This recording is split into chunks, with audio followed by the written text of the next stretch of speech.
Toutes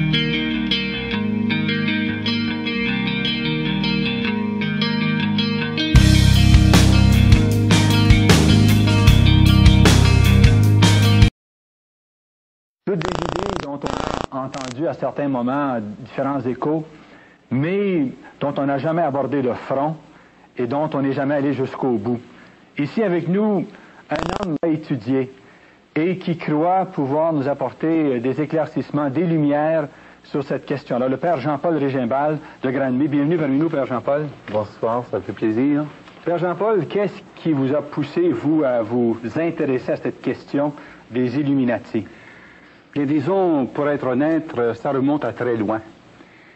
J'étais étudiant au collège de Sudbury lorsqu'est paru le livre de René Bergeron qui s'appelle Le corps mystique de l'Antichrist. Vers les années 42, 43, 44, évidemment, c'était principalement le nazisme qui était le sujet principal de la préoccupation mondiale et aussi le communisme.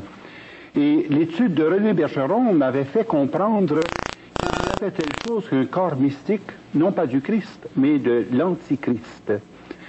Et alors, j'avais commencé à prendre connaissance de la question à partir des éléments fournis dans ce tout premier ouvrage. Deuxièmement, c'est que venant du Nord-Ontario, de la région de North Bay, Sudbury, nous avons été particulièrement impliqués dans la situation conflictuelle avec les orangistes, la franc-maçonnerie, mais sous cet angle de l'orangerie. Mon grand-père, mon père et mes oncles ont dû lutter énormément pour la cause française et catholique, toujours confrontés qu'ils étaient par les menées secrètes et puissantes de la franc-maçonnerie orangiste. Un peu plus tard, gestion de personnes qui étaient dans les loges maçonniques à des niveaux assez élevés, 15e, 18e, 20e degré. Et vous savez, lorsqu'on accueille ces personnes à la fois, ils doivent non seulement répudier leur affiliation, mais ils doivent aussi décrire quels sont les rites d'initiation à chacune des étapes où ils ont été initiés. Et en plus, ils doivent dévoiler le nom des personnes qui soient membres du clergé ou membres de l'Église catholique qui font partie de leur loge. Pourquoi doivent-ils faire ces révélations-là? Bien, c'est parce que c'est pour deux raisons. D'abord, parce que c'est une question d'intégrité de la confession et parce que il y a une excommunication ipso facto pour les personnes en cause et que forcément cela permet à l'Église de pouvoir se prémunir elle-même contre une infiltration éventuelle de la franc-maçonnerie dans ses propres rangs. La raison la plus immédiate pour laquelle j'ai dû m'occuper de cette étude, c'est d'abord la question de la musique rock. J'ai pu constater en faisant l'étude de la musique rock que le tout était financé par Wicca, qui est le Witches International Crafts and Conjuration Arts. Et à ma grande surprise, Wicca était simplement une filiale, une sous-division de ce que j'ai appris plus tard être les Illuminati.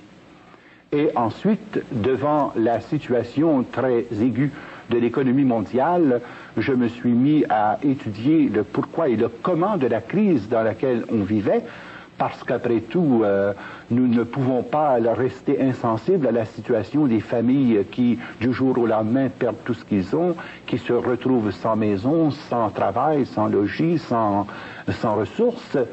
Et alors, on arrive toujours à la même conclusion que les mêmes organismes sont agissant de façon convergente pour provoquer ces situations de façon complètement artificielle. Je suis un enfant de la crise, je suis en 1931.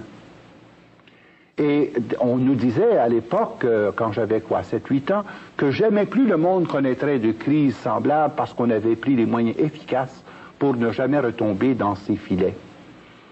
Alors, lorsque nous avons connu d'abord la crise de pétrole en 1973, la récession économique qui s'en est suivie, bien, il y avait quelque chose qui tournait pas rond.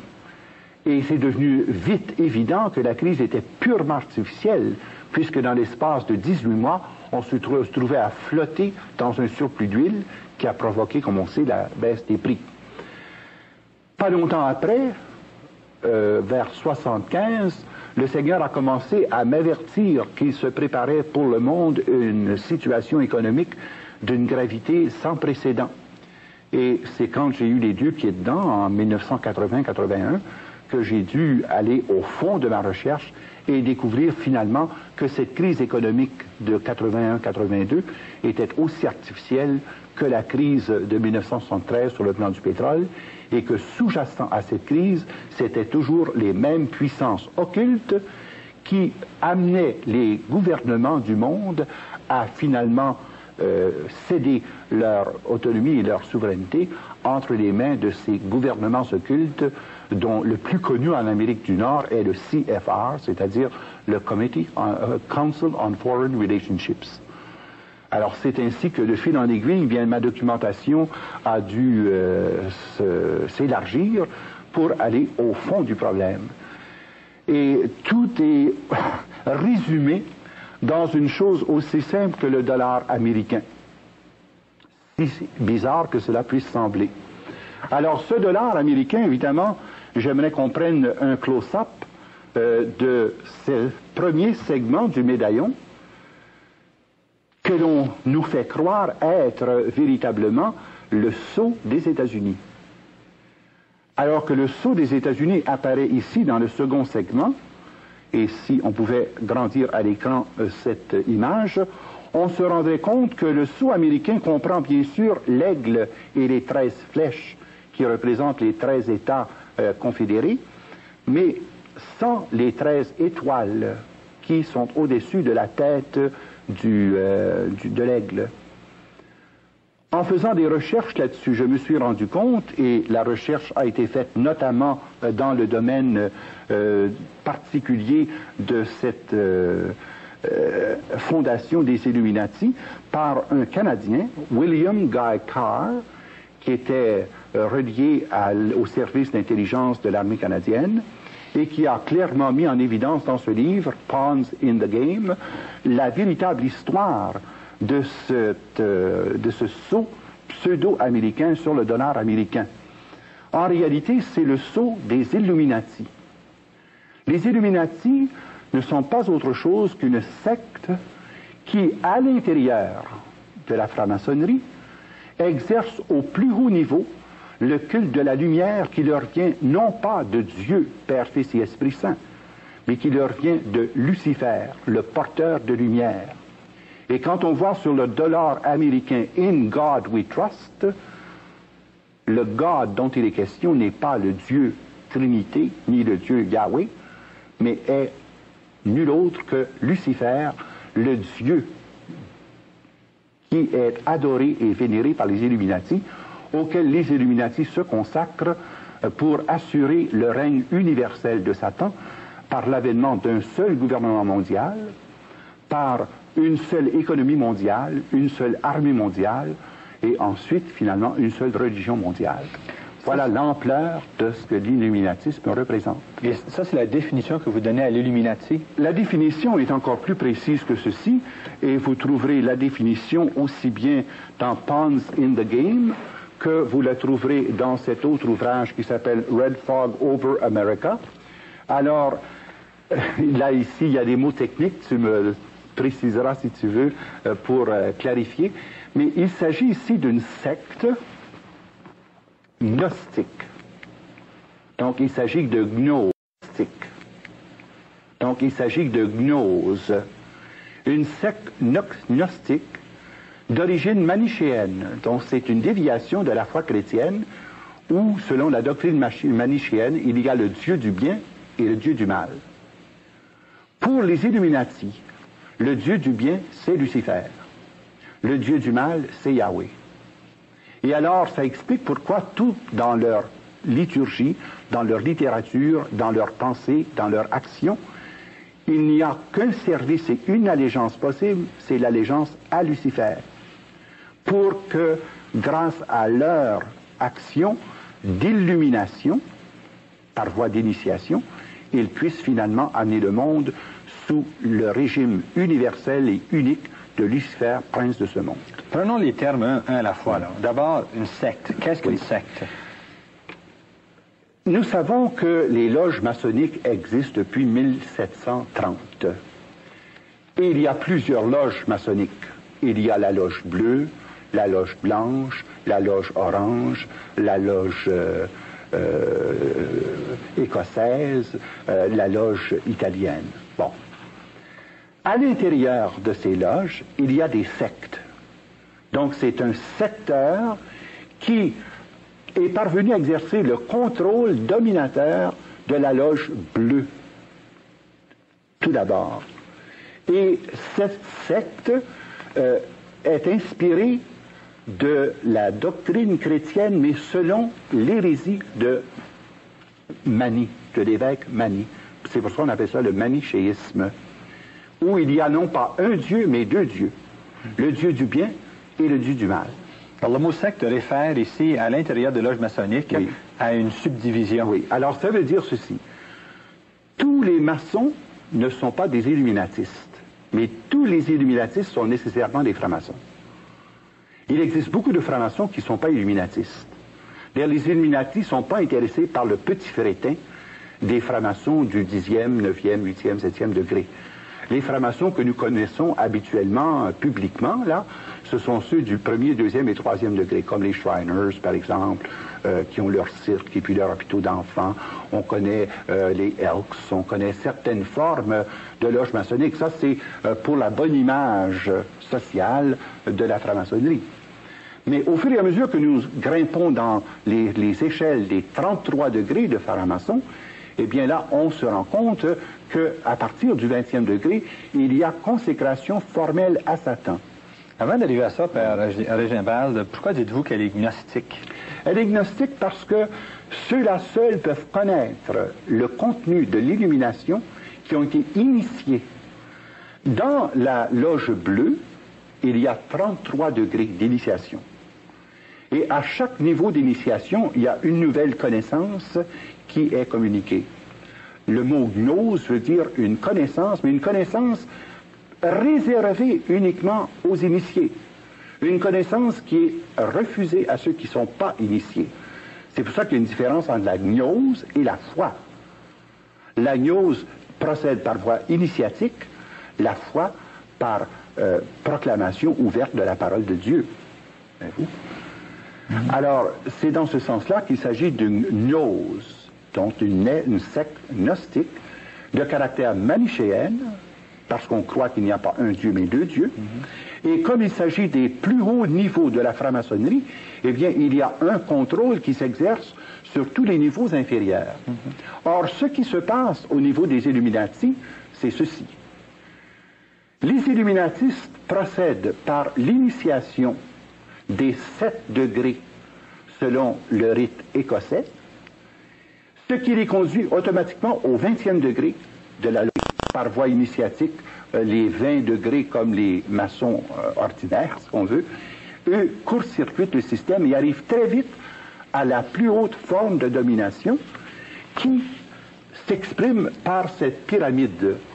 La pyramide est le symbole privilégié de la maçonnerie. Et ce symbole recouvre un contenu considérable, car on sait que dans la pensée gnostique, comme dans la pensée initiatique, la pyramide est le signe de la puissance.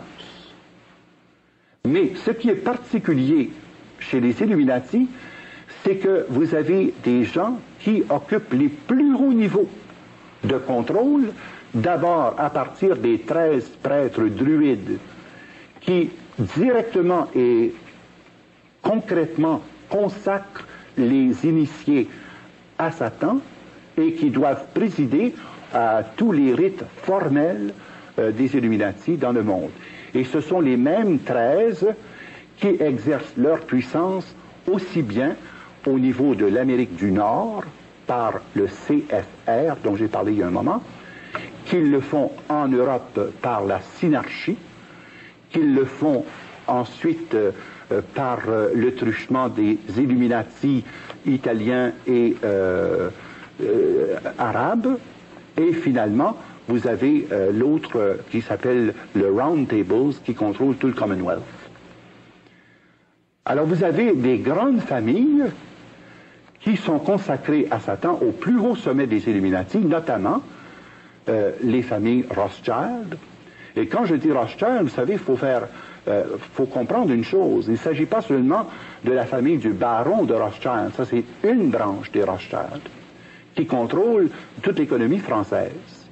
Mais vous avez une autre branche Rothschild, celle de Lord Rothschild, qui contrôle la Banque d'Angleterre. Ils étaient 5 frères, n'est-ce Oui. pas? Alors, leur véritable nom était Amschel. Et ils ont reçu le nom et le titre de Rothschild par le fait qu'ils étaient des prêteurs. Et que le mot Roth veut dire rouge et Shield, écu. L'écu rouge était le symbole des prêteurs. Et comme ils avaient prêté notamment au prince de Savoie, comme ils avaient prêté au roi de France, comme ils avaient prêté au roi d'Italie, eh bien à ce moment-là, les redevances étaient, comme ils ne pouvaient pas remplir leurs obligations, de leur confier des baronnies et des lordships. Et c'est ainsi que les Rothschild ont contrôlé un grand secteur, notamment en Europe, c'est-à-dire la France, la Suisse et l'Angleterre. Et par l'Angleterre, le contrôle du Commonwealth. Mais en Amérique, ça a été principalement la famille Rockefeller. Et beaucoup de gens ne savent pas que les Rockefeller ne sont pas juifs. Les Rockefeller sont français. C'est de Roquefeuille. Et les Rockefeller ont construit leur fortune aux États-Unis et pour réussir en Amérique, ont pris le nom de Rockefeller. Mais originalement, c'était des Huguenots français qui ont quitté la France à cause de la persécution, qui finalement se sont établis sous le nom de Rockefeller et ont créé l'empire que nous connaissons. Et la pyramide que j'ai ici présentement illustre l'empire Rockefeller qui contrôle non seulement l'Amérique du Nord, mais qui contrôle aussi tous les intérêts affiliés des multinationales sur le plan économique. Vous parlez de prêtres druides et ensuite vous parlez des Rothschild, des Rockefeller. Oui. Dites-vous que les Rothschild et les Rockefeller, les chefs de ces grandes familles-là et d'autres, sont des prêtres druides? Ils ont des prêtres druides à leur service, comme par exemple en Écosse, dans la région immédiate de Glasgow, il y a le château Rothschild qui abrite un des principaux temples sataniques où annuellement les 8 grands chefs du monde se rencontrent avec les 13 du Coven. Et ce sont les mêmes 13 prêtres druides qui sont les personnes consacrées au culte de Satan et qui doivent présider au contrat satanique à l'intérieur et de la franc-maçonnerie et des Illuminati. Parce qu'au sommet, francs-maçons et Illuminati se confondent, tandis que Illuminati. Parce qu'au sommet, francs-maçons et Illuminati se confondent, tandis que en bas de l'échelle, disons en bas du 20e degré, quelqu'un peut être franc-maçon sans jamais avoir même entendu parler des Illuminati.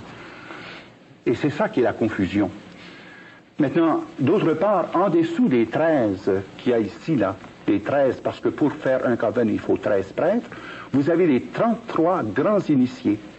Ça, ce sont les 33 chefs du 33e degré qui nécessairement appartiennent aux 8 familles dont j'ai mentionné les noms, qui, eux, contrôlent les 500 Bilderbergers. Et c'est intéressant parce que tout récemment avait lieu à Montebello la 24e rencontre des Bilderbergers.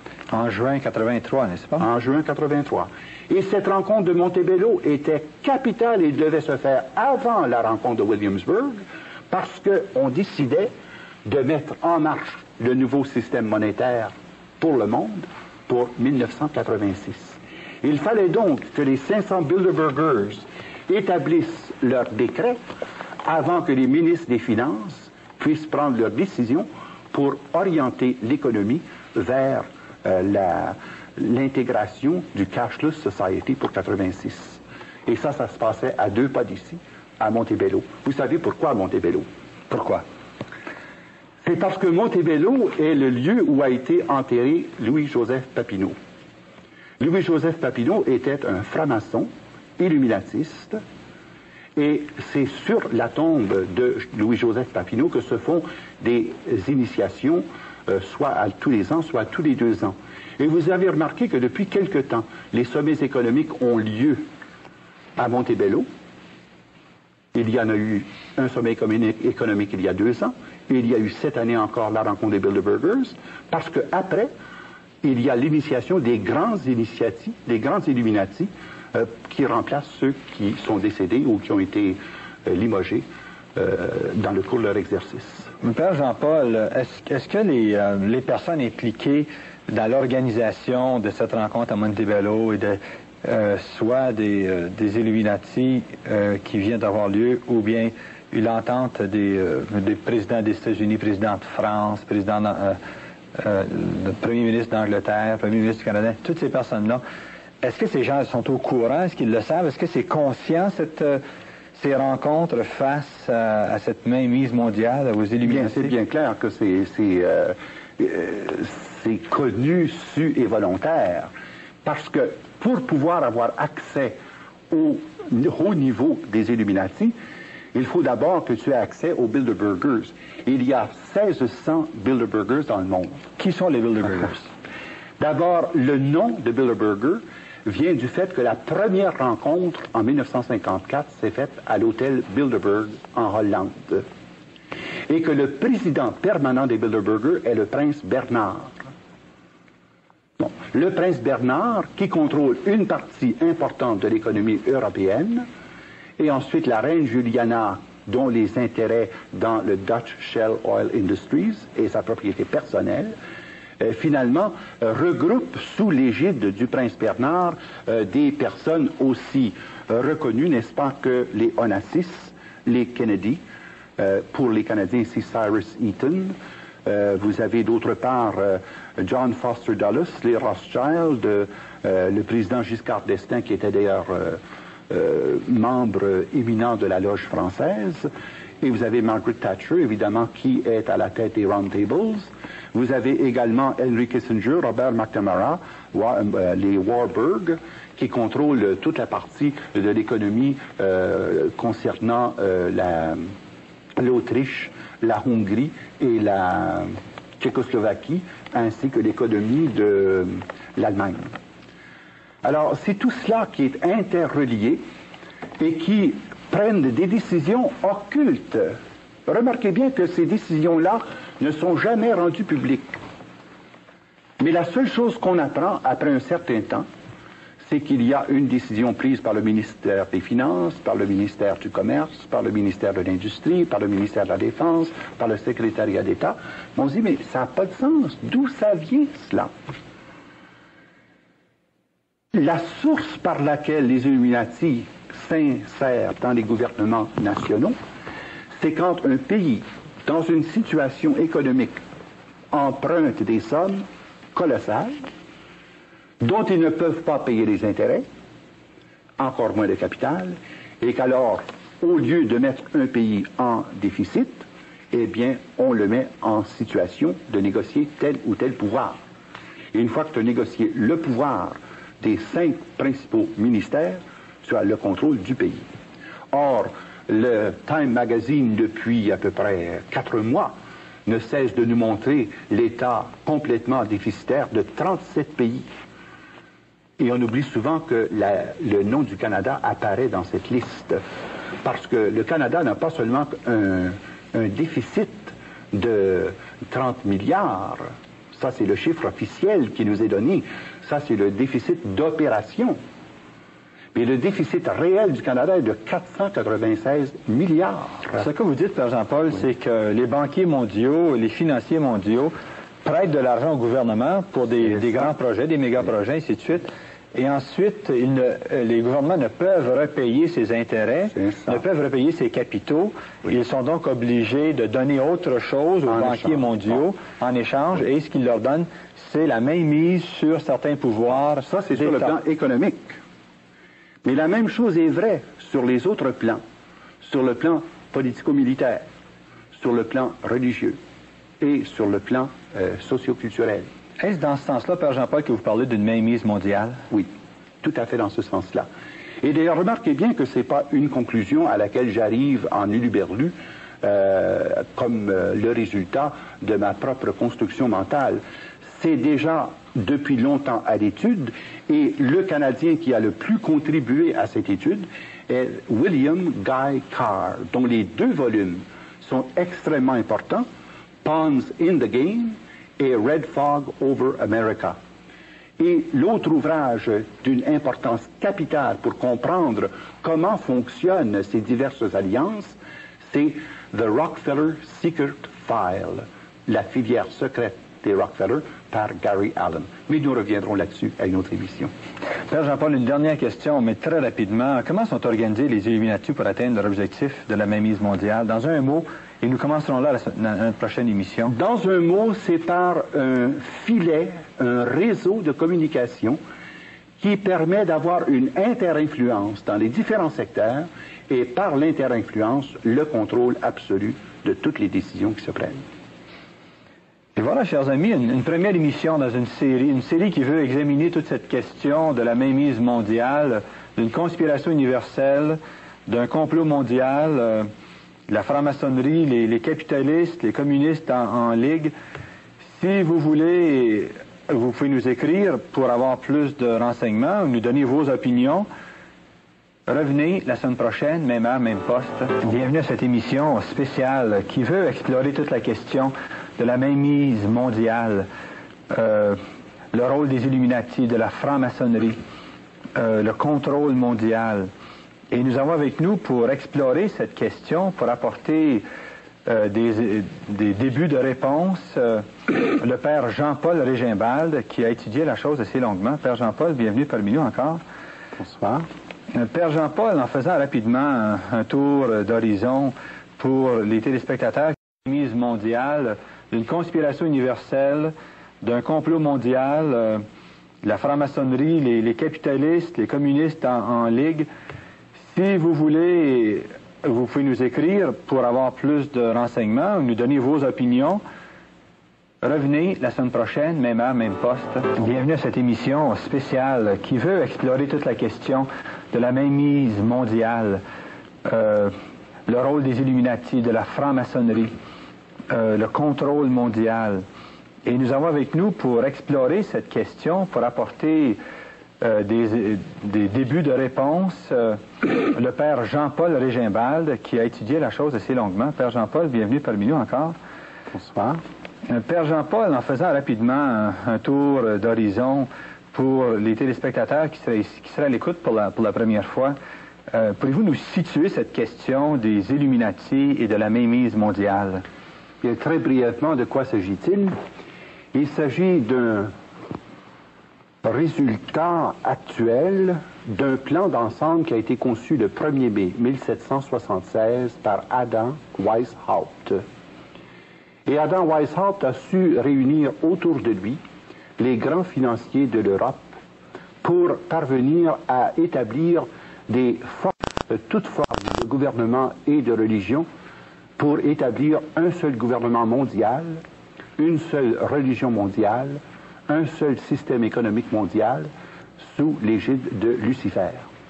J'ai déjà dit que les Illuminati représentaient une secte à l'intérieur de la franc-maçonnerie et qu'au plus haut niveau de la franc-maçonnerie, c'est cette secte qui dirige notamment les 33 grands initiés et les Bilderbergers, dont les décisions sont les directives données aux divers gouvernements afin que tout converge vers l'unique but, l'avènement du règne de Lucifer dans le monde. Par l'instauration d'abord d'un gouvernement mondial. Oui. Maintenant, c'est ainsi que sont organisés les Illuminati. Oui, ils sont organisés d'abord, comme je l'ai montré ici, de façon pyramidale. Ici, vous avez une pyramide qui représente notamment l'organisation nord-américaine et la triple pointe de la commission trilatérale. Et l'organisme secret qui dirige tout ceci porte le nom de Council on Foreign Relationship, CFR. Ceci est vrai pour l'Amérique du Nord. Mais vous avez par ailleurs ce qui contrôle le rôle des Illuminati dans l'ensemble du Commonwealth, depuis l'Australie jusqu'aux Indes, eh bien, vous avez un second groupe qui s'appelle The Round Tables. Vous avez ensuite, après le Round Tables, un autre groupe qui s'appelle la Synarchie. Et ceci contrôle le rôle des Illuminati dans tous les pays francophones et dans l'Empire ottoman, et de tout ce qui était sous la puissance du règne de la France depuis Baudouin Ier jusqu'à Napoléon. Et ensuite de cela, vous avez un quatrième groupe qui porte le nom officiel de Illuminati, qui contrôle notamment l'action de la puissance illuminatiste, notamment en Italie et dans les pays comme la Bavière, la Tchécoslovaquie, la Yougoslavie et aussi l'Allemagne et l'Autriche. Pouvez-vous nous expliquer, Père Jean-Paul, les ramifications des institutions illuminatistes pour exercer leur influence dans tous les domaines, économique, politique, social et religieux? Alors, quand nous regardons de plus près la pyramide en question ici, ceci peut être repris aux 4 niveaux que je viens de mentionner. Ceci ne représente que l'organigramme interne de ce qui est sous la puissance du CFR. Alors, sur le plan économique, par exemple, vous avez le contrôle des principales et plus grandes banques, Bank of America, First National City Bank, Chase Manhattan Bank, Chemical Bank et Citicorp. Or, ceci est la propriété personnelle des Rockefeller. Et c'est David Rockefeller qui est responsable de tout ce secteur économique. Par le truchement des banques, vous avez les ramifications internationales, comme par exemple, vous avez les Edward Mandell House, Senator Nelson Aldrich, les banquiers John Rockefeller III, James Burke, Herbert Lehman, Paul Warburg, Eugene Meyer, J.P. Morgan. Eux, ce sont les grands banquiers internationaux à la solde des Rockefeller. Maintenant, ils ont, en plus des banques, le contrôle des principaux trusts, notamment les grandes voies aériennes, comme par exemple Pan American Airlines, Northwest Airlines, Long Island Lightning, tout ce qui concerne l'électricité, et ensuite, évidemment, tout le pétrole. Et le livre The Rockefeller File détaille d'une façon très précise toutes ces ramifications dans le domaine des trusts, des compagnies pétrolières, des directorats et des interdirectorats. Car vous avez, par exemple, 300 organismes qui sont dirigés par 61 directeurs qui siègent sur tous les bureaux de direction. De sorte que toutes les décisions sont toujours concertées à partir des directives qui sont reçues par David Rockefeller. Bon, ça c'est sur le plan économique. Parallèlement au plan économique, vous avez le plan politico-militaire. Le plan politico-militaire est sous la responsabilité de Nelson Rockefeller. Et ce n'est pas par hasard qu'il s'est présenté à la vice-présidence des États-Unis. Ce n'est pas par hasard qu'il a toujours été près de chacun des présidents américains, car n'oubliez pas qu'une des conditions pour être président américain, c'est d'être du 33e degré de franc-maçonnerie. C'est une condition sine qua non. Le président Ford, Carter, Nixon, Kennedy, le président actuel... sont tous des 33e degrés de la franc-maçonnerie. Tous? Tous. Sans exception? Sans exception. Et ça, c'est vraiment, ça a été une très grande surprise pour moi concernant Kennedy. Car je pensais que Kennedy faisait exception, mais la réalité est tout autre, et on s'en rend compte quand on lit les filières des responsables qui se sont agrégés au CFR en cours de route. Et c'est par le CFR que les Canadiens sont arrivés aussi au poste aux États-Unis. Vous avez en plus les organismes militaires comme le Pentagone, la Commission trilatérale, le CIA, l'OTAN, la NASA, l'ONU, l'UNESCO. Ce sont tous des organismes affiliés et dirigés par les Rockefeller. C'est tellement vrai que l'emplacement où se trouve l'ONU a été donné précisément par la famille Rockefeller pour que les Rockefeller ne soient pas plus loin que 10 minutes du gouvernement mondial. Et ils ont en plus fourni plus de 40 millions de dollars pour l'édifice actuel. Et comme eux-mêmes ne sont pas présents à tous les organismes, ils offrent des montants appréciables par le truchement de leur fondation aux divers organismes internationaux, comme par exemple l'UNESCO, la FAO et tous ces organismes-là. Et vous avez ensuite les filiales concernant notamment les compagnies qui fournissent aux institutions militaires les éléments, comme par exemple la construction des autos, les ressources pétrolières, etc., pour permettre aux complexes économico-militaires de se développer dans la ligne politique voulue par les Illuminati. Vous avez d'autre part les partis politiques. Vous avez les deux grands partis, les démocrates et les républicains, sont chapeautés par des personnes qui ont été sélectionnées à même le CFR pour être sûr qu'il y ait toujours dans les deux partis des représentants des Illuminati, quelle que soit la personne qui occupe le pouvoir.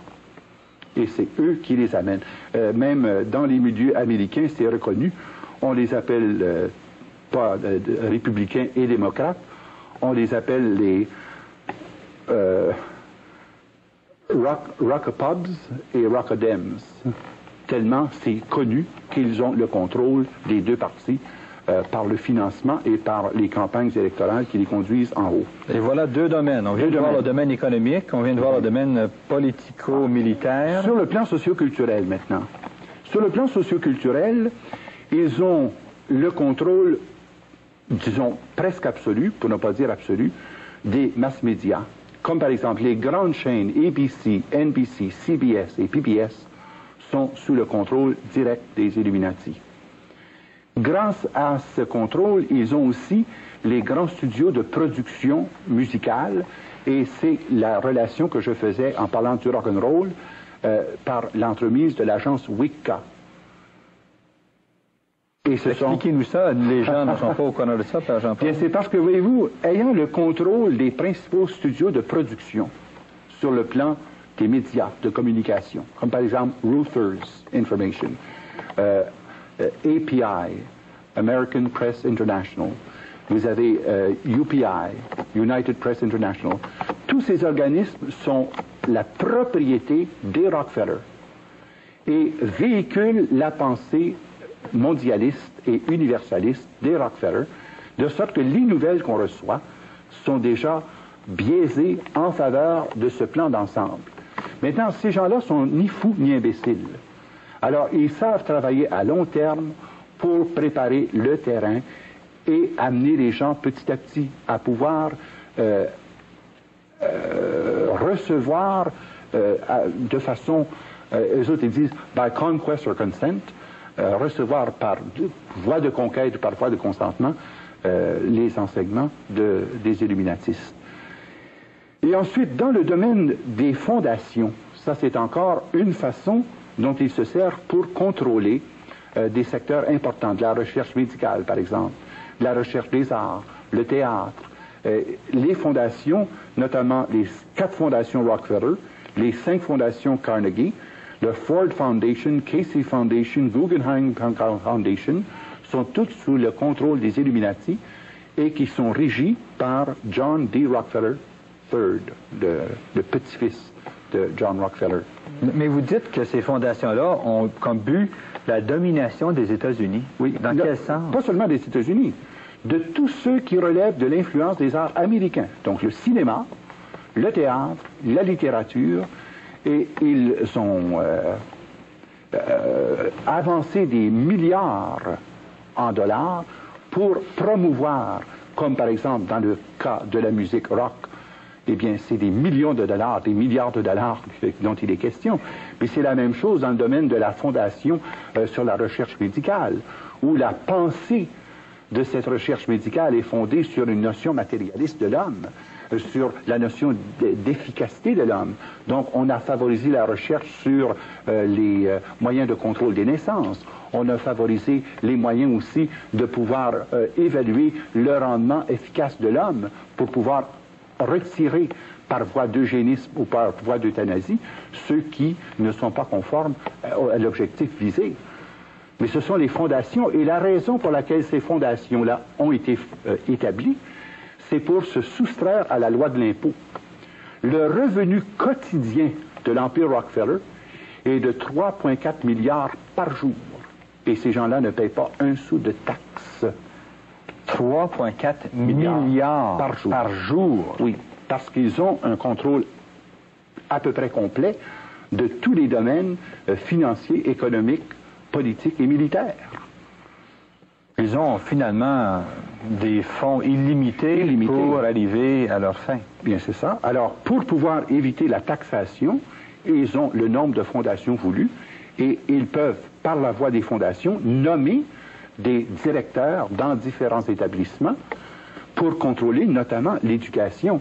Et vous avez ici, sur le plan éducation, la Commission générale de l'éducation qui existe aux États-Unis, qui n'est pas sous le contrôle de l'État. The National Education Association ne relève pas du ministère de l'Éducation, du comité du gouvernement américain. Il s'agit ici d'un organisme complètement coupé, qui est sous la régie des Illuminati, ce que vous explique pourquoi, dans l'enseignement de l'histoire, dans les manuels, dans les films éducatifs, eh bien, ils laissent passer, goutte à goutte, leur enseignement, et petit à petit, font le brainwashing nécessaire pour préparer, conditionner les gens à être, non pas citoyens américains, mais citoyens du monde. Car l'affiliation de ces gens-là n'est pas une affiliation nationale, c'est une affiliation supranationale en vue d'un gouvernement mondial où, finalement,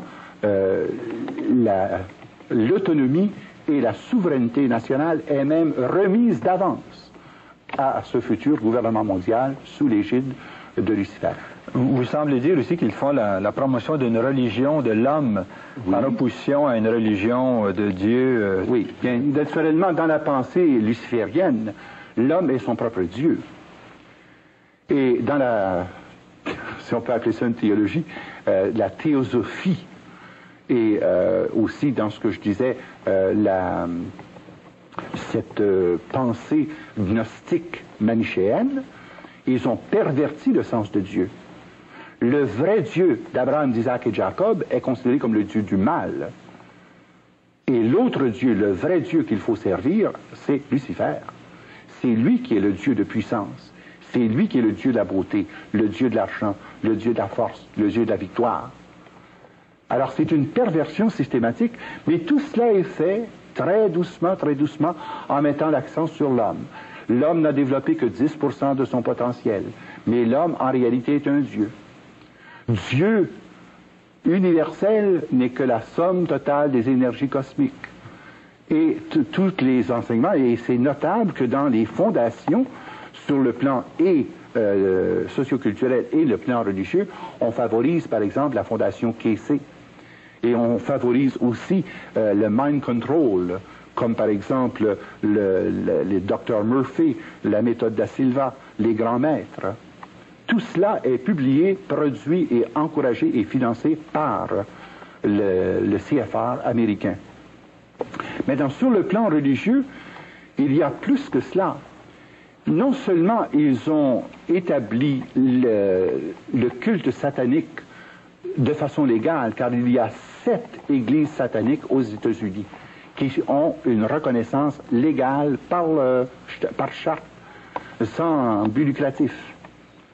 7 églises sataniques. Et vous les avez ici, notamment, vous avez l'église de Wicca, the Wicca Church of America, l'église de tous les mondes, le vestibule de l'art d'Aquarius, j'aimerais qu'on revienne là-dessus tout à l'heure, si tu veux bien, la fraternité satanique de l'Amérique, ça c'est l'église à laquelle appartenait Charles Manson, et ensuite vous avez l'église de Scientologie, l'unité, les Écancars, l'église en marche vers le jugement, et ce qui est connu aussi de façon mondiale, c'est les Rose-Croix. Les Rose-Croix constituent la branche religieuse de la franc-maçonnerie Et à l'intérieur des Illuminati, les Rose-Croix constituent l'Église des 13 prêtres druides. Et c'est par voie de sorcellerie que sont dirigées ces religions sataniques qui ont pignon sur rue en Amérique. En plus de cela, il y a l'infiltration des séminaires chrétiens. Et ce qui est le plus remarquable, j'aimerais attirer votre attention sur le Union Theological Seminary of New York. Parce que beaucoup de docteurs en théologie actuels reçoivent leur doctorat de cette institution, qui a été fondée précisément pour promouvoir le libéralisme théologique et pour promouvoir ces thèses qui viennent détruire la notion de Dieu Trinité et qui conduisent à Unity Church, Universal Church, de sorte qu'on en arrive par le plus bas dénominateur commun à avoir une seule Église mondiale, mais dont le God n'est pas Dieu Père, Fils et Esprit Saint, mais dont le God n'est autre que Lucifer. Pourquoi vouliez-vous nous parler davantage du vestibule de l'Arbre d'Aquarius? Bien, parce que c'est par le truchement des vestibules d'Arbre d'Aquarius que nous avons été, en quelque sorte, exposés à un phénomène très important qui a pris, disons, la vedette publique lors de la publication d'une pleine page en nous disant que le Christ Maitreya était arrivé. Je ne sais pas si vous vous souvenez, et dans tous les journaux du monde, il est paru un article pleine page du Maitreya, et le voici. Ici, j'ai l'édition de Montréal, samedi le 24 avril, la presse. Le Christ est ici maintenant. Ça m'a beaucoup intrigué lorsque ça parut, parce que la seule référence qu'on avait, c'était les Tara Center. Et voici qu'une avocate américaine, cette avocate américaine du nom de Constance Cumby, a fait la recherche de ces organismes. Et sa recherche l'a conduit aux mêmes conclusions que j'avais trouvées concernant les domaines des infiltrations. Pour One World Order, One World Church, et leur symbole est l'arc-en-ciel. Et ça porte the Rainbow Movement. Le nom porte the Rainbow Movement. C'est pourquoi le titre du livre, c'est The Hidden Dangers of the Rainbow. Mais il s'agit ici du nouvel ordre social, le nouvel ordre de l'an 2000 pour la société de demain, le même nouvel ordre qui apparaît dans le sigle illuminatiste Novus Ordo Seclorum, que je vous montrais sur l'endos du dollar américain. Alors, c'est le vestibule of the Aquarian Age, là, qui sert de véhicule pour toute cette pensée. Et c'est par là que l'on connaît, par exemple, la fraternité blanche. Cette fraternité blanche qui prolifère, qui a plus de 10 000 centres à travers le monde. C'est par le truchement de ce groupe du vestibule que nous arrive, par exemple, ce qu'on appelle the Aquarian Bible of Jesus Christ, qui est au fond la Bible satanique. Et vous avez The Age of Aquarius, tout ce qui a été proclamé que nous sommes dans l'ère du Verseau. C'est la manifestation de cet organisme qui agit de façon fort secrète, mais universelle, et qui parvient ainsi à déjà conditionner les milieux chrétiens, musulmans et juifs à rejeter toute notion de Dieu pour le remplacer par Lucifer.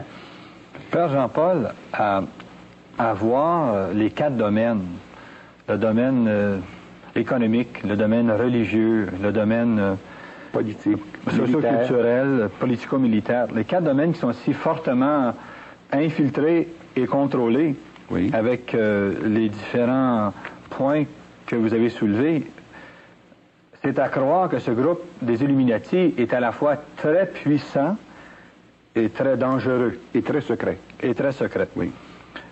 Est-ce dire qu'ils ne peuvent être vaincus? Absolument pas. Car dans la position qui est la nôtre, notre espérance est le Christ, Jésus. Et Jésus lorsqu'il a vaincu le monde, la mort et le péché a déclaré qu'il établissait son Église et que les portes de l'enfer ne prévaudront jamais contre elle. Et quelle que soit la puissance de ces organismes, quel que soit le raffinement de leur organisation, le prince des ténèbres devra nécessairement céder le pas au roi de lumière qui est Jésus-Christ, sauveur du monde. Bien sûr que Satan gagne plusieurs manches. Bien sûr qu'en apparence, il aura même pratiquement le contrôle universel pour un temps. Même l'Apocalypse nous dit que pendant 3 ans et demi, le prince de ténèbres aura le contrôle mondial. Mais n'oublions pas que tant dans l'Évangile que dans les épîtres de Paul que dans l'Apocalypse, la victoire ultime, c'est le Seigneur Jésus, roi des rois, qui doit venir précisément restaurer et revigorer son Église dans la beauté primitive, sans tache ni ride ni rien de pareil. Son épouse est l'Église. Il la revendique, il la sauve, et même il la retirera de la tribulation pour qu'elle puisse ensuite venir à l'heure de la parousie exercer son rayonnement mondial. Je ne peux pas d'aucune façon céder au désespoir ou à la désespérance parce que mon espérance est dans le Christ de Jésus. Un jour, Elder Camara rencontrait le pape Paul VI. Et le pape Paul VI dit à Don Elder Camara, « Vous n'auriez pas pour moi une prophétie. » Don Elder Camara se recueille, il se tourne en regardant Paul VI dans les yeux, et il dit « Prêchez l'espérance, prêchez l'espérance, prêchez l'espérance. » Et il est remarquable que dans l'enseignement de Paul VI, il y a eu à un moment donné un changement radical dans son enseignement. Alors que dans la première phase du règne de Paul VI, il y avait 2 pas en avant, 1 pas en arrière, 2 pas en avant, 1 pas en arrière, au point qu'on a dit méchamment qu'il y avait le Paul Jones et le Paul VI. Mais après cette rencontre avec Elder Camara, tous les enseignements de Paul VI reflètent cette espérance que nul ne peut vaincre. Eh bien, telle est ma foi, telle est la foi de l'Église. Jésus est vainqueur parce que Jésus est Seigneur. Et quelles que soient les puissances des ténèbres qui s'organisent et qui pour un temps semblent avoir le contrôle mondial, tout cela s'écroulera comme rien. Il n'en restera plus que ruine, car Jésus vient apporter au monde la solution par son royaume de vie et de vérité, par son royaume de grâce et de sainteté, par son royaume de justice, d'amour et de paix, dont nous sommes les artisans. C'est pourquoi il faut bâtir en 1983 les assises de l'Église de l'an 2000. Ma voix est celle de l'espérance en fixant mon regard sur Jésus, Seigneur, vainqueur et sauveur. Je ne peux pas ne pas avoir d'espérance. Mais si je prends la peine d'élaborer tous ces aspects, c'est pour permettre aux chrétiens de pouvoir se prémunir contre cette puissance maléfique en discernant l'action du malin pour davantage exercer leur rayonnement chrétien dans tous les domaines. Et c'est la pensée de Paul VI dans son encyclique sur l'évangélisation, le rôle des laïcs dans l'évangélisation du monde. Chers amis, notre série se poursuit la semaine prochaine en examinant des efforts pratiques que chacun d'entre nous on peut entreprendre pour s'assurer d'une réussite. Paul Régimbald cherche à nous expliquer ses idées sur le complot universel, la conspiration mondiale des Illuminati qui cherche à prendre le contrôle mondial par l'économie afin d'établir un gouvernement mondial. Dans une première émission, nous en avons examiné certains aspects. Dans cette émission-ci, nous désirons examiner le complot dans sa dimension universelle, dans sa dimension mondiale. Notre série se poursuit la semaine prochaine en examinant des efforts pratiques que chacun d'entre nous on peut entreprendre pour s'assurer d'une réussite. Paul Régimbald cherche à nous expliquer ses idées sur le complot universel, la conspiration mondiale des Illuminati qui cherche à prendre le contrôle mondial par l'économie afin d'établir un gouvernement mondial. Dans une première émission, nous en avons examiné certains aspects. Dans cette émission-ci, nous désirons examiner le complot dans sa dimension universelle, dans sa dimension mondiale. Bonjour Père Jean-Paul et bienvenue encore cette semaine à cette émission. Bonsoir Henri, salut bien à tous les auditeurs. Père Jean-Paul, si on prend cette première charte, Oui. pourriez-vous nous expliquer l'organisation et ce que cette charte représente? Oui, pour bien comprendre le complot dans son caractère universel et mondial, il faut bien comprendre que il y a une structure interne qui regroupe, par exemple, pour l'Amérique du Nord et les régions qui sont atteintes par la Commission trilatérale, tout repose sur le CFR. Et il faut bien distinguer ici une chose, il ne s'agit pas du Foreign Relations Committee, qui relève du président des États-Unis, mais il s'agit du Council on Foreign Relations, qui est complètement indépendant et qui est complètement occulte. Et si on veut des explications plus complètes sur la nature du CFR, voici 2 volumes d'une extrême importance, The Invisible Government de Dan Smoot. Parce que c'est le caractère occulte du CFR qui a permis la mise en marche d'abord d'une base économique très solide pour ce qui est de l'Empire Rockefeller, la Chase Manhattan Bank, la First National City Bank de New York, l'International Basic Economic Corporation, la Chemical Bank, Bank of America et Citicorp. Un point que le public ne sait pas en général, c'est que quand on parle de la Banque d'Amérique ou de la Banque du Canada ou de la Banque de France ou de la Banque de Belgique, ces banques-là sont des propriétés privées. Elles ne sont pas sous la coupe du gouvernement et sous l'autorité du président ou du roi de ce pays-là. On croit par exemple que la Banque du Canada relève du gouvernement canadien. Il n'en est rien. Elle appartient à l'Association des banquiers du Canada. Les banques Chase Manhattan, First National City Bank, Chemical Bank, Bank of America sont la propriété de l'Empire Rockefeller. Le CFR vient coordonner les activités des Illuminati dans les 3 Amériques et dans les régions affectées par le rayonnement de ces banques, et d'autre part a servi pour exercer son pouvoir sur les taux d'intérêt et sur la masse monétaire par le Federal Reserve Bank. Là encore, le Federal Reserve Bank n'est pas sous la juridiction du président des États-Unis.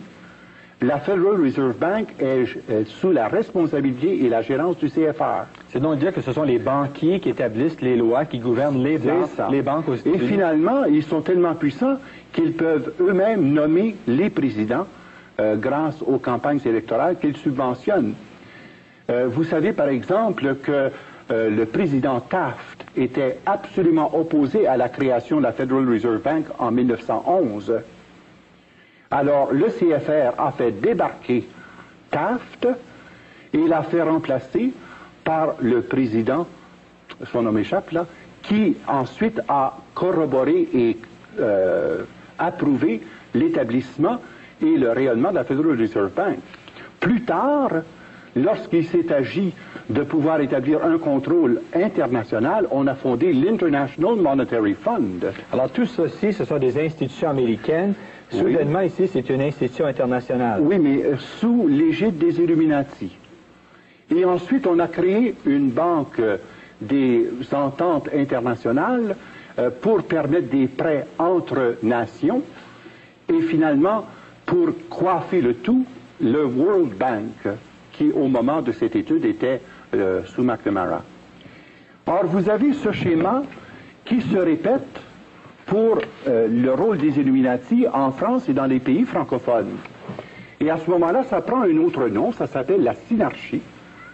Et la synarchie n'est que l'expression concrète du rôle des Illuminati en France qui s'appuie sur l'empire monétaire des Rothschild et qui trouve ses champs d'exercice par les ressources de Lazare Frères, Paribas, Banque nationale de Paris, Banque du Luxembourg, Banque suisse, Banque ottomane, Banque de Belgique. Est-ce que les gens qui demeurent en Europe connaissent le terme synarchie? Oui, c'est un terme qui revient assez souvent parce que la synarchie est, je dirais, très étroitement reliée au Grand Orient de France et on connaît aussi l'influence énorme des Rothschild parce qu'ils ont une action prépondérante dans tout le domaine de l'industrie de base et dans tout le domaine financier, tant sur le plan bancaire que sur le plan des trusts et des prêts. Connaissez-vous le sens étymologique du mot synarchie? Oui, c'est un groupe arcais qui dirige de façon harmonieuse pour réaliser le plan du gouvernement mondial. Mais on ne peut pas penser à un gouvernement mondial tant qu'on n'a pas établi solidement le contrôle économique de la base et qu'on n'ait pas établi une relation verticale avec le moyen universel qui va permettre l'établissement du gouvernement mondial. Donc, ce qu'il fallait faire, c'est la Banque mondiale. Et ça existe déjà. Ce ne sont pas des projets à venir. Toutes ces institutions-là existent et le sont par et à travers la puissance de la synarchie. Alors, la synarchie est l'équivalent pour l'ensemble de l'Europe et de la France et des pays francophones où ces organismes existent, comme par exemple le Luxembourg, les Pays-Bas, la Belgique, la Suisse, et finalement a son expression internationale par le truchement de la Banque de France, du Fonds international de la monnaie, Banque des règlements internationaux. Alors, si on passe maintenant au troisième groupe, qui concerne l'action des Illuminati dans le Commonwealth, il faut parler à ce moment-là de Round Table. Mais c'est toujours la même chose. Ça porte des noms différents, mais ça correspond aux mêmes réalités. Et l'auteur qui a analysé le plus sérieusement tout le fonctionnement du Round Table, eh bien, c'est le professeur Carroll Quigley dans The Anglo-American Establishment. C'est une étude majeure par un professeur d'université qui ne se gêne pas pour nous montrer d'abord l'ampleur et le rayonnement de cette action, tant sur le plan économique, politique, religieux et sociologique, du Round Table. Et c'est ça qui porte à confusion quand on fait cette étude-là, parce que ça ne porte pas le même nom partout, mais ça couvre la même réalité. C'est encore un Rothschild qui est le maître d'œuvre par le truchement de la Banque d'Angleterre, mais c'est toujours la puissance du Rothschild d'origine anglaise, oui, qui est devenu l'équivalent du baron Rothschild en France, et alors qui a le contrôle de Lloyds Bank, Bank of Australia et Bank of Canada, puis South America. Vous dites que les Rothschild ont un certain contrôle sur la Banque du Canada? Pas seulement un certain. Ils ont la propriété d'eux. Et c'est ça qui est inquiétant parce que, on pourra le voir dans les explications qui viendront, que finalement, ce sont eux qui établissent de façon pratiquement unilatérale et les taux d'intérêt et la fluctuation des prêts et des capacités d'emprunt et qui peuvent paralyser un pays ou monter un pays selon les décisions unanimes des 13 grands chefs du Coven. Alors, ce sont eux qui décident des transferts de fonds de pays à pays. Comme vous avez actuellement, vous avez 37 pays en situation de banqueroute.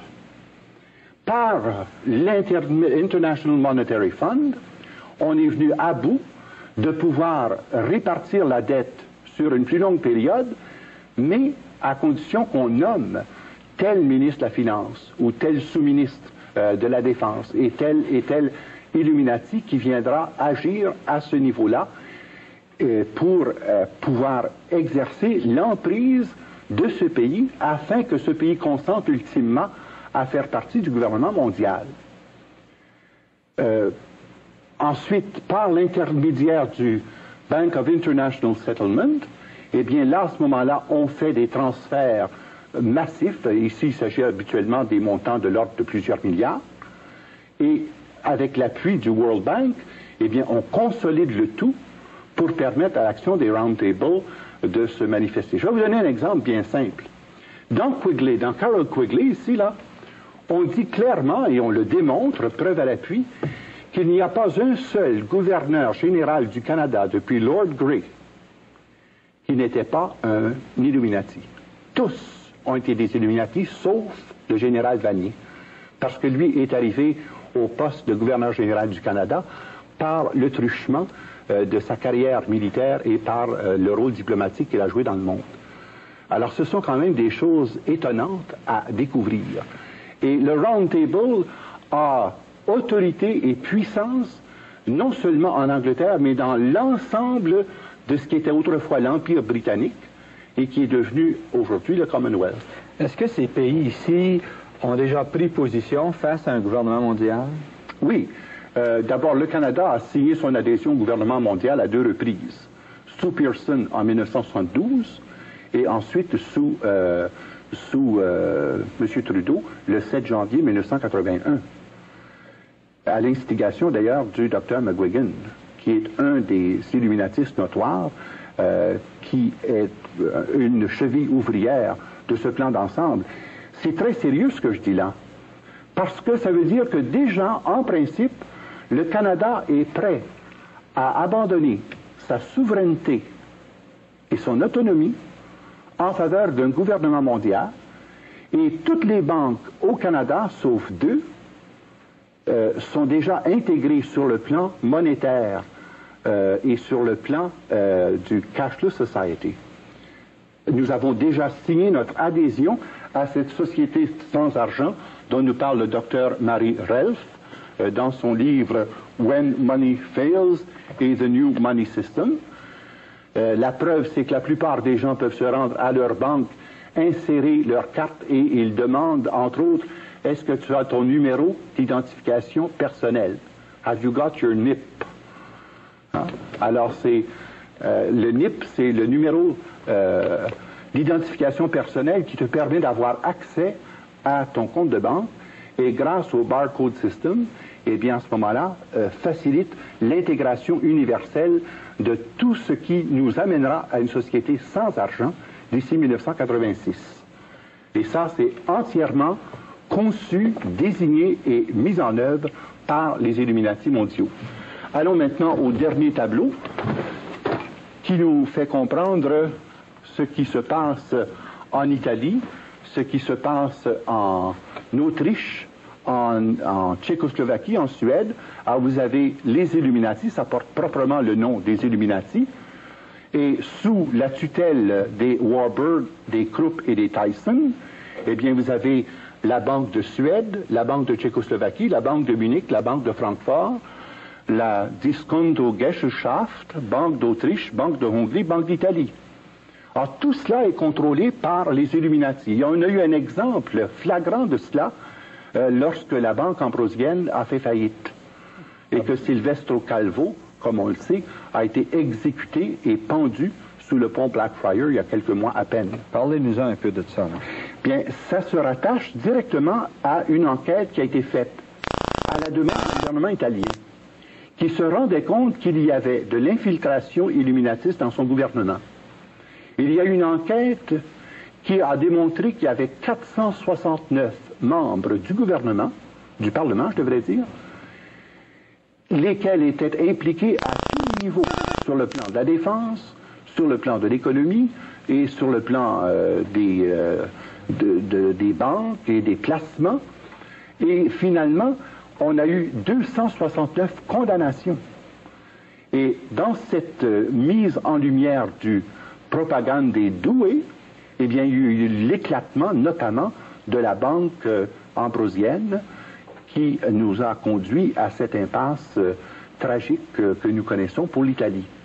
Et naturellement, ce qui est en train de se passer, et je dis cela intentionnellement parce que nous parlerons quels sont les moyens pratiques d'action, eh bien, ce qui s'est passé, ça a été le courage de démasquer l'action du propagando doué en Italie, qui a finalement mis en lumière jusqu'à quel point les Illuminati s'étaient infiltrés partout, j'ose même dire jusqu'au Vatican,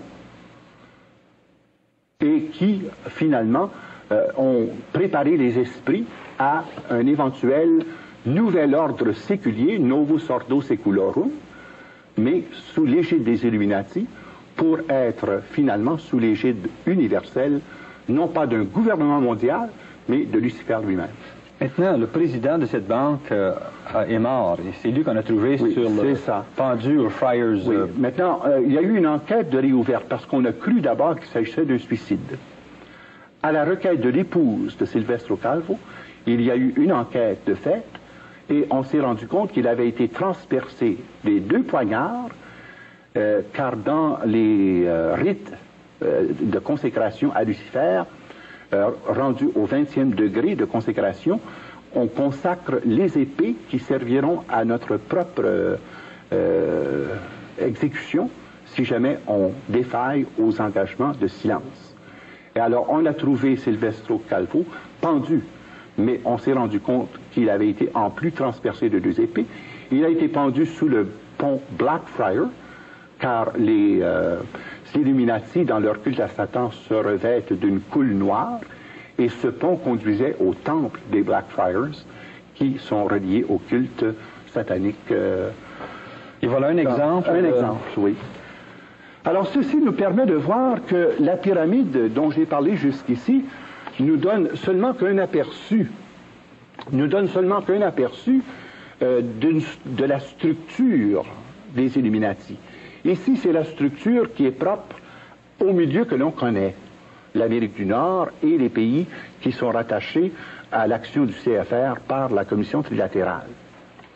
Mais la même chose est vraie sur le plan de la synarchie. Et j'aimerais peut-être recommander 2 volumes qui parlent explicitement de cette structure, les 2 volumes de Pierre Virion, le premier qui s'intitule « Le mystère d'iniquité » et l'autre « Bientôt un super gouvernement mondial et une super église ».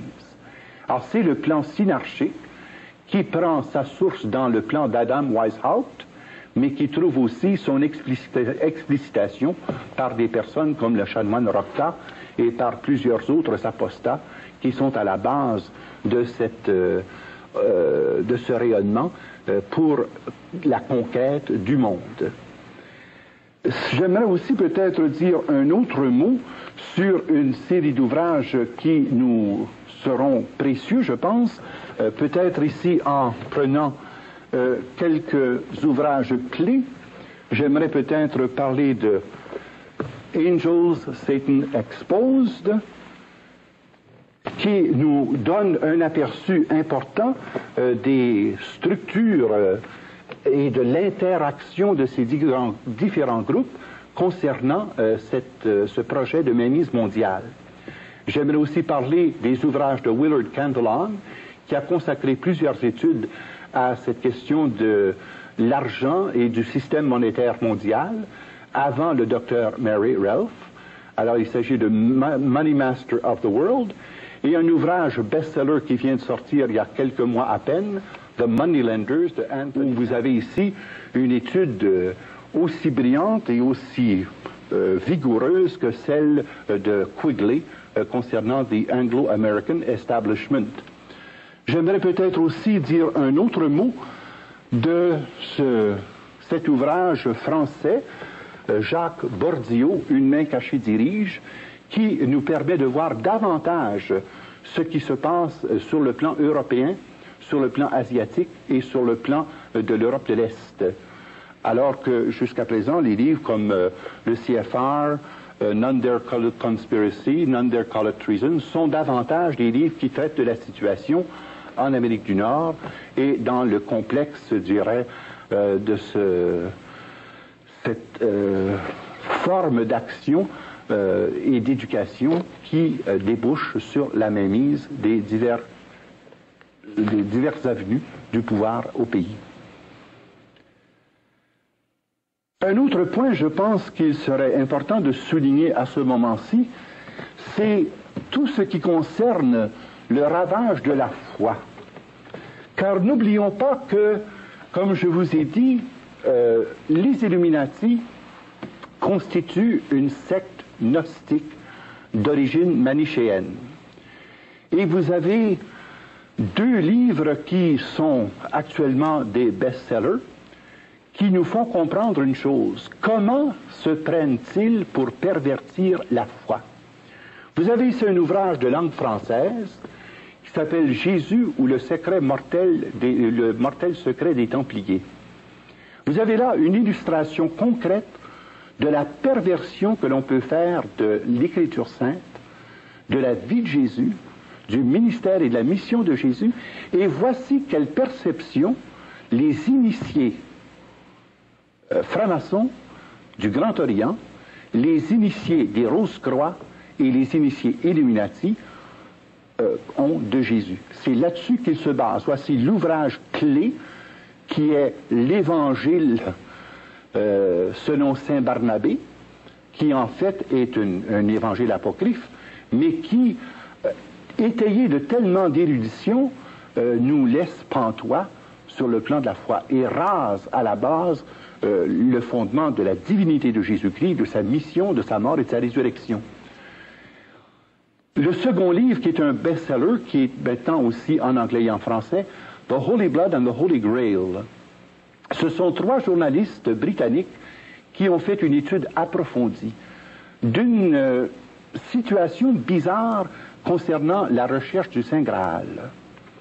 Et point par point, ils en sont venus à découvrir que derrière les Illuminati des temps modernes, il y avait à la base l'action du prieuré de Sion. Retenez bien cette expression-là, le prieuré de Sion. C'est connu dans certains pays, et notamment ici en Amérique du Nord et en Russie, sous le nom des... Donc on a voulu faire croire à un complot de la juiverie internationale pour la domination mondiale.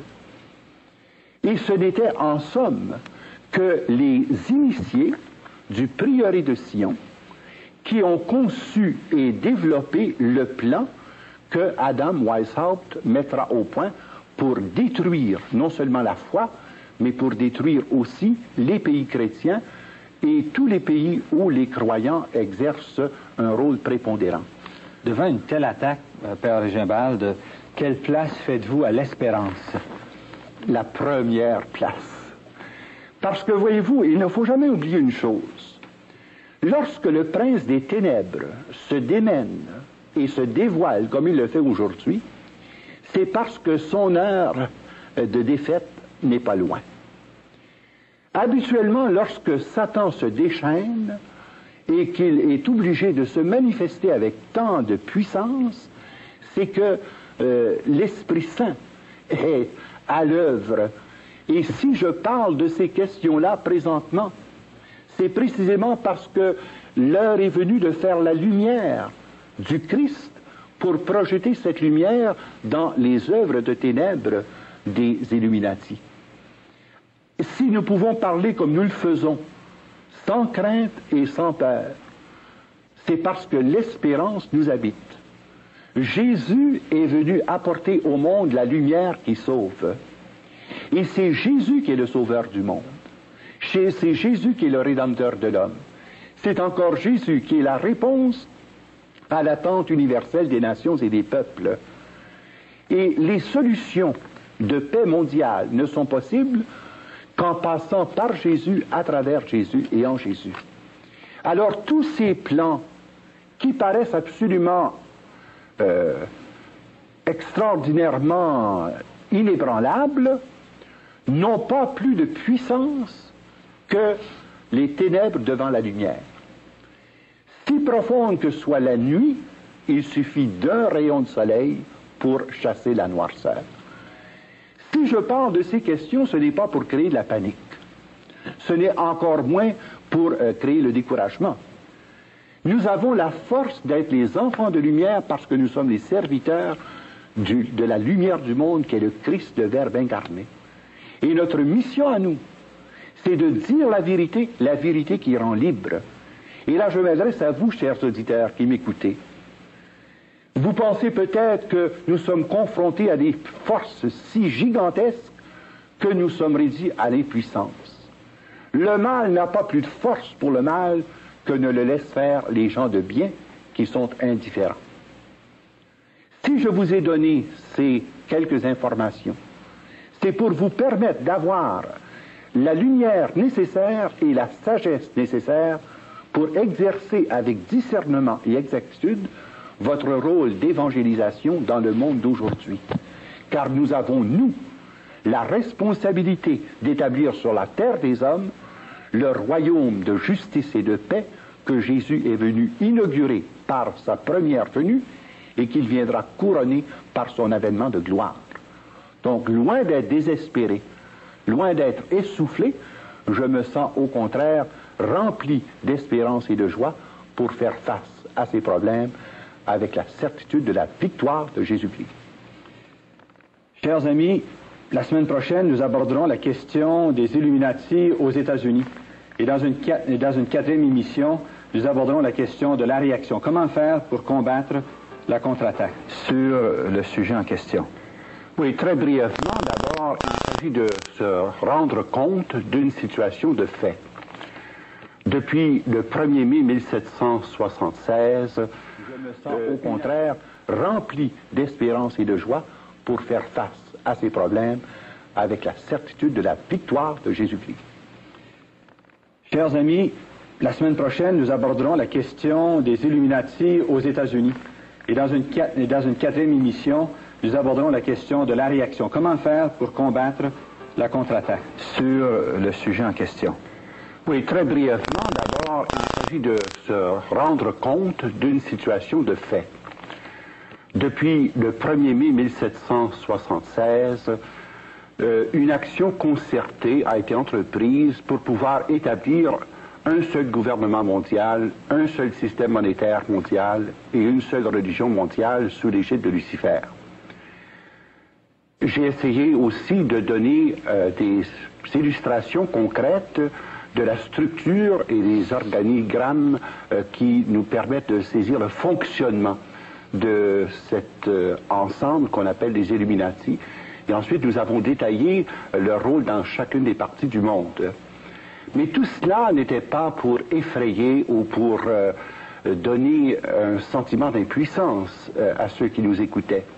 Au contraire, nous devons prendre conscience que l'heure est venue pour chacun de nous engager de façon personnelle, de façon communautaire, pour apporter des réponses d'évangile à un monde qui, hélas, pour le moment, a été trompé. Et c'est ça que j'aimerais que l'on comprenne.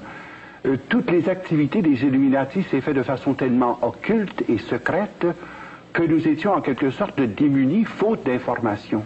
Mais Jésus nous dit, c'est la vérité qui vous rendra libre. Mon but a été de donner des sources de renseignements pour nous permettre d'abord de cerner dans la vérité la nature et l'ampleur du problème, afin de pouvoir, dans un second temps, insérer notre action évangélisatrice et pastorale de façon efficace, afin précisément de hâter cet avènement de la civilisation d'amour pour l'an 2000. Père Jean-Paul, avez-vous des suggestions pratiques à proposer pour empêcher cette mainmise mondiale par les Illuminati? Oui, j'en ai plusieurs. En effet, je pense qu'il est nécessaire de diviser ça peut-être en 3 segments. L'engagement individuel, qu'est-ce que l'on peut faire en tant que personne individuelle, qu'est-ce que l'on peut faire en petits groupes et qu'est-ce que l'on peut faire sur le plan communautaire, ecclésial, plus global.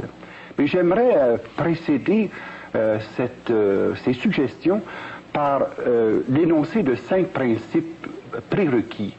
Car si nous voulons faire une action qui soit vraiment inspirée par le Seigneur et qui soit aussi dirigée sous la mouvance de l'Esprit, je pense qu'il y a des principes à respecter, sans quoi on risque d'entrer encore dans une polémique et une querelle sans fin. La première remarque que j'aimerais faire, c'est que nous mettions notre action au service de la vérité dans un esprit d'authentique charité. Le respect de la vérité, sans déformer les faits, sans amplifier les situations, mais dire ce qui est, mais le faire dans un si grand amour que ceux-là même qui sont visés ne soient pas heurtés ou choqués, mais qu'ils soient convaincus de la vérité énoncée. Deuxièmement, il faut être bien conscient de diriger notre action non contre les personnes, mais contre les idées, les idéologies ou les objectifs proposés et propagés par les groupements auxquels appartiennent ces personnes. Il faut être bien conscient d'une chose. Jésus n'a jamais condamné les personnes. Il avait une infinie tendresse pour les personnes, une infinie tendresse pour les pécheurs, bien qu'il ait dénoncé vigoureusement l'erreur et le péché. Alors c'est la même attitude qui doit être la nôtre, c'est-à-dire d'être bien conscient de ne pas attaquer les personnes en tant que personnes, mais de mettre en évidence les idées, les idéologies, les objectifs qui sont incompatibles et irréconciliables avec l'engagement chrétien. Troisièmement, toujours avoir recours à des moyens de non-violence. Le Christ est venu nous enseigner la voie de l'amour. Et c'est dans la non-violence que notre action doit s'exercer, en respectant les moyens démocratiques, les moyens légaux, les moyens loyaux, respectueux des exigences de la foi chrétienne et de la dignité de la personne humaine. Autrement, notre action serait purement une nouvelle forme de politique d'inspiration religieuse qui conduit au pire fanatisme. Et là, je pense qu'on n'atteindrait pas du tout les buts visés. Quatrièmement, rédiger avec soin, c'est-à-dire avec précision et exactitude, les lettres, les mémoires, les documents que l'on destine au public, que l'on destine par exemple aux députés, que l'on destine aux divers ministres des divers services ou encore aux commissions royales d'enquête, telles la commission MacDonald, entre autres. Et toujours prendre bien la peine de vérifier nos sources et de dire explicitement quelles sont nos références, pas d'affirmation gratuite, pour être sûr qu'on soit au service de la vérité dans la charité.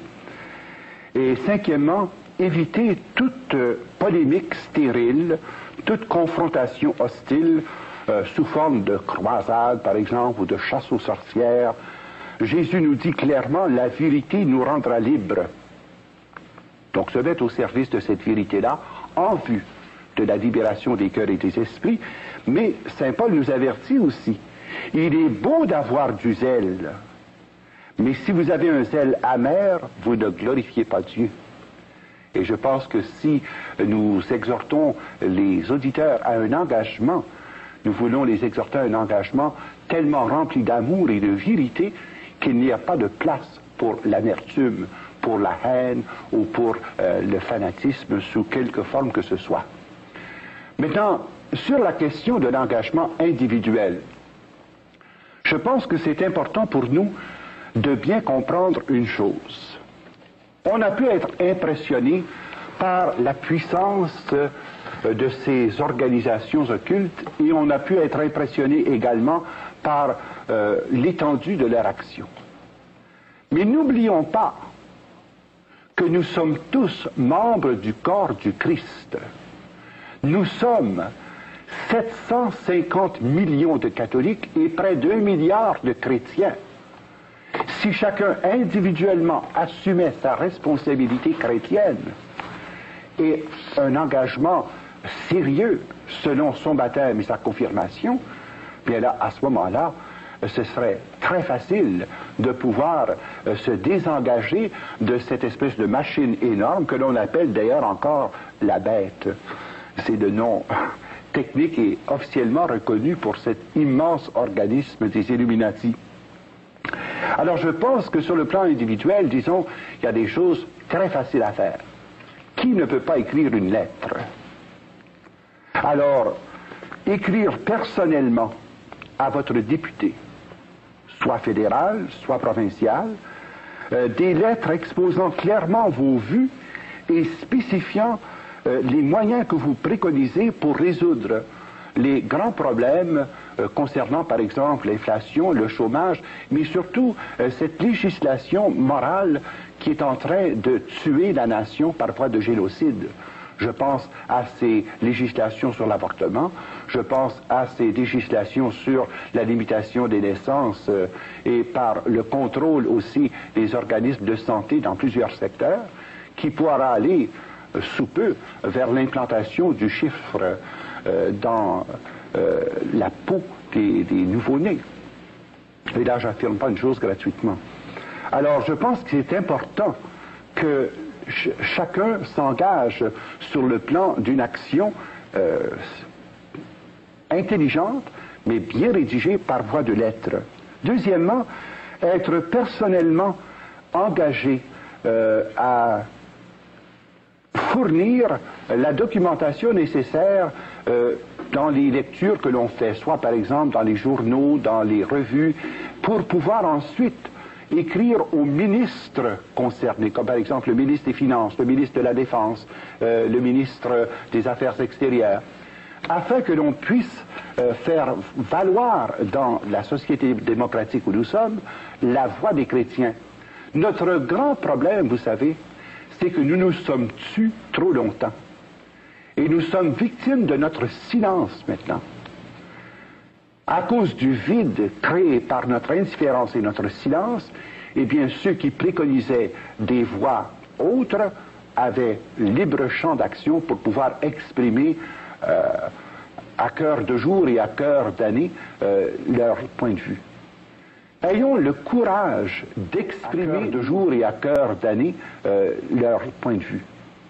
Ayons le courage d'exprimer nos vues et d'exprimer surtout les exigences de notre propre conscience face aux grandes législations, aux grandes orientations qui, comme on le sait, sont inspirées par cette pensée illuminatiste, tant dans le domaine économique, politique, social, culturel.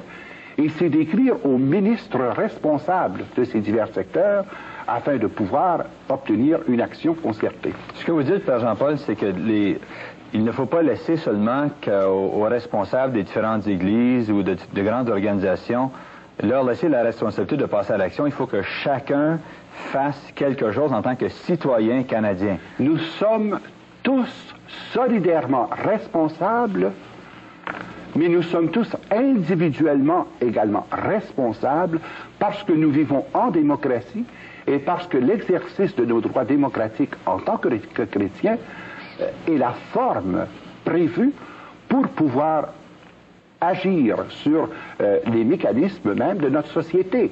Parce que nous ne nous sommes pas prévalus suffisamment de l'exercice de ces droits démocratiques, sauf peut-être les journées de votation, eh bien, alors nous laissons les choses rouler et nous attendons que des instances supérieures interviennent.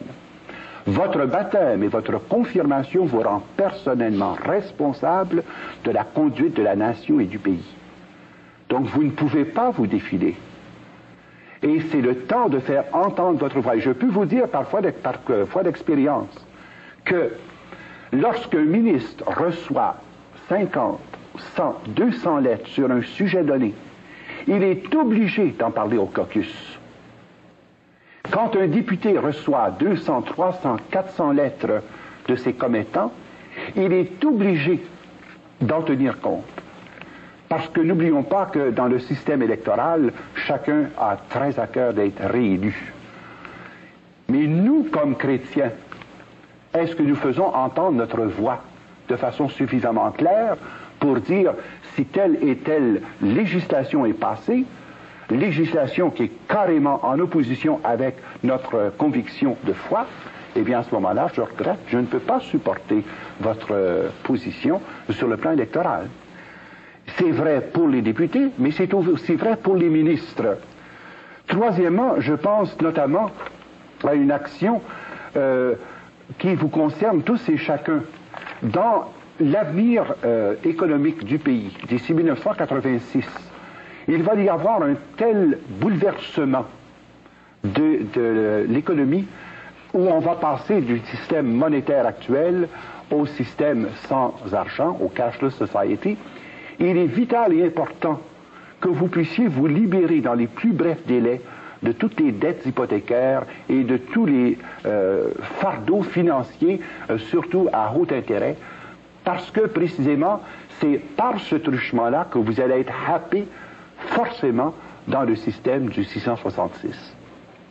Alors si on ne prend pas la peine, et cela peut se faire entre parents, entre amis, entre chrétiens, se soutenir mutuellement pour pouvoir éliminer dans les plus brefs délais possibles les grosses dettes et surtout les dettes à haut intérêt, eh bien, inévitablement, nous allons être happés dans le système et broyés finalement par les dents de la bête. Alors, je pense que sur le plan individuel, voilà des lignes d'action qui sont urgentes et il n'y a personne qui peut dire « je n'ai pas le temps d'écrire une lettre » ou « j'ai pas assez d'argent pour affranchir un timbre-poste ». Ça, c'est sur le plan individuel. Maintenant, il y a une action possible en petit comité d'études et ça, je pense que c'est urgent. Que les comités d'études puissent se former, soit par exemple sur le plan paroissial, sur le plan des quartiers, sur le plan des groupes de prière, que des comités d'études, 7, 8, 10, 12 personnes, s'assoient vraiment pour étudier la situation et faire le tour de la documentation que nous avons présentée dans le cadre de cette émission.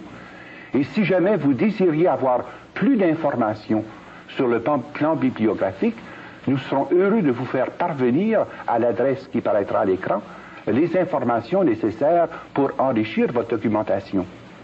Mais c'est étonnant, tout ce qui peut être recueilli par 10, 12 personnes en chargeant une personne de découper les articles de journaux, une autre de faire le dépouillage des revues principales, une troisième qui peut faire peut-être le recensement des livres qu'on a déjà en sa possession, et ensuite une quatrième personne ressource qui est aux affûts de voir s'il n'y a pas des cassettes, s'il n'y a pas des vidéos cassettes qui sont en mesure d'enrichir la recherche du groupe.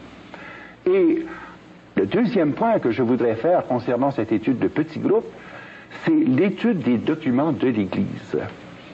Vous savez, si nous en sommes rendus au point où nous sommes actuellement, c'est parce que la majorité des catholiques et des chrétiens se sont bouchés les oreilles depuis Léon XIII jusqu'à Jean-Paul II. On a voulu se faire une petite religion individualiste tranquille, sans tenir compte de la dimension de l'engagement chrétien social. Alors, il y a la doctrine sociale de Jésus-Christ qui est exprimée dans les grands documents de l'Église. Je pense pas seulement à Léon XIII, Rerum Novarum par exemple, mais je pense à Quadragesimo Anno, je pense à une lettre qui a été tout récemment écrite au cardinal Roy, qui s'appelle Octogesima Adveniens. Je pense encore à ce document d'une portée remarquable de Jean-Paul II, qui s'intitule Laborem Exercens. C'est par le travail que l'homme atteint et affirme sa dignité d'homme. Et alors, tous ces enseignements doivent être étudiés en petits groupes, parce que ces enseignements contiennent des réponses directes concernant la fausse doctrine et les fausses orientations de ceux qui dirigent les destinées du monde à la lumière de l'illuminatisme. Est-ce que les saints-pères ont alerté les fidèles à différents moments au sujet des Illuminati de la franc-maçonnerie? Depuis 1738, il est sorti au moins 200 documents dénonçant d'une part la montée de ces diverses formes, que ce soit la franc-maçonnerie ou l'illuminatisme, ou encore le faux mysticisme de l'Allemagne. Là. Il y a des centaines de documents là-dessus, mais je pense notamment, par exemple, au document Pascendi de Saint-Pédis, qui justement fait la lumière sur cette question de l'influence du libéralisme économique, l'influence de la pensée capitaliste, et il prévoyait déjà l'influence du communisme, parce que c'était déjà dans l'air au moment où il a écrit. Et il montrait comment il y avait une concertation entre ces diverses formes d'économie mondiale qui entraîneraient l'humanité au bord du précipice. Pendant un certain temps, l'Église a même frappé d'excommunication tous ceux qui se joignaient à la franc-maçonnerie. Oui, et c'est encore vrai. Je pense qu'on a très mal compris le sens du droit canon qui vient tout juste d'être publié il y a quelques semaines à peine. Si d'une part on a retiré le mot franc-maçon en rapport avec l'excommunication, c'est que le numéro est maintenant plus vaste, parce qu'il n'y a pas seulement que la franc-maçonnerie qui s'engage à la destruction de l'Église. Donc on parle de tout mouvement qui complote, qui se concerte pour détruire la foi des fidèles et pour entamer l'unité de l'Église, eh bien, sont frappés d'excommunication. Ce qui inclut les francs-maçons. Bien oui, mais c'est parce que au moment où le droit canon est sorti en 1917, c'était spécifiquement les francs-maçons qui étaient le groupe de pointe qui était dirigé contre la papauté et contre l'unité de l'Église. Alors, vous aviez un groupe en France qui était le Grand Orient de France, d'une part, mais vous aviez les Carbonari en Italie. Et c'est pourquoi on a spécifié que l'excommunication visait les personnes qui étaient dans les loges maçonniques et que cette excommunication ne pouvait être relevée que par le Saint-Père en personne. Dans la nouvelle législation, le libellé du droit canon embrasse tout organisme, pas seulement que la franc-maçonnerie, mais tout organisme qui atteint et l'unité de l'Église, et l'intégrité de la foi, et la liberté religieuse des fidèles. Et alors, à ce moment-là, l'excommunication peut être relevée non plus par le Saint-Père, mais par les conférences épiscopales de chaque pays. Donc, nous voyons à ce moment-là comment l'Église s'est maintes et maintes fois prononcée, mais nous avions les oreilles bouchées. Et c'est pour ça que je voudrais m'adresser à vous, chers auditeurs. Ouvrez vos cœurs au divin Rédempteur. Ouvrez les oreilles de